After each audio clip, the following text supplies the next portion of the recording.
mo sa buhay mo? Huwag mong idama yung anak namin. Dahil ang bata na yan, yan ang susi para hindi ako iwan ni Javier.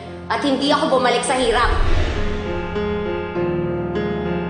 Kaya namatay yung anak mo kasi pinabayaan. Kasi wala kang kwentang ina! Scarlett! Scarlett! Tama na, Scarlett! Kailan ka ba mawawala sa mundo ko? Scarlett, gusto ko lang makita yung anak ko. Gusto mo lang makita ang anak ko? Ha? O ito, matagal ko nang gustong gawin sa ito, ha? Halika dito. Buburay ko yung pagmumukha mo. Para hindi na kita makita. Aray ko, tama na! Kasalanan mo rin naman kung bakit mo inabot to. Kasi wala ka na kang alam, mahirap ka na, mangmang ka pa.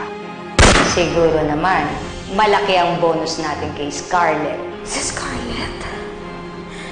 Siya ang may kagagawa ng lahat ng ito?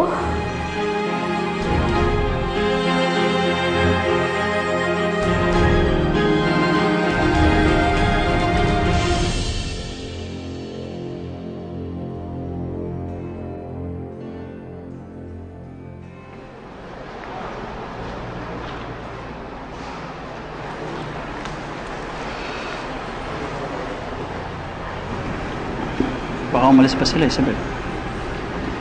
Iutos ka ba sa mga tao ko? 7 taon. 7 taon kong inantay itong pagkakataong ito para makaganti ako kay Scarlett. Dudurugin ko siya. Yung tipong pati kaluluwa niya hindi ko siya makilala.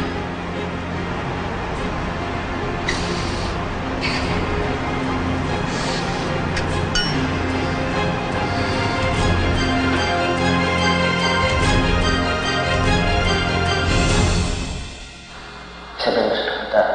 Noon pa man gusto na kita. Jonas, kaibigan kita noon. Pero ngayon, kalaban na rin kita. For once, gusto ko naman sundin na nararamdaman ko. I'm sorry, Jonas. Jonas, maraming salamat. At lagi kang nandyan para sa akin at sa anak ko. Pero alam mo naman na hindi pa talaga ako handa sa ngayon. Sigurado naman ako na may bukas pa rin, di ba? Hindi ko alam kung kailan ko mabibigay sa'yo yung bukas na yun. Okay lang yun, Isabel. Basta ba darating yung bukas na yun para sa atin? Alam mo naman siguro kung gaano kita kamahal, di ba?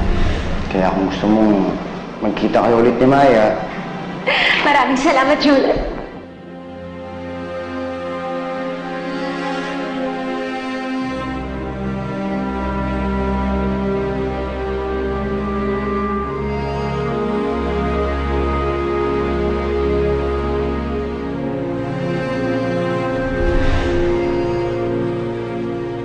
Na kaya ko ito ginagawa para makuha ko ang pera ng mga merkado? Na kaya ako pinapasakay si Ma'am Matilda, pati si Jonas, inaakit ko para mapalapit nila sa akin si Maya? Na para pagdating ng araw, makuha ko yung pera ng mga merkado dahil sa bata?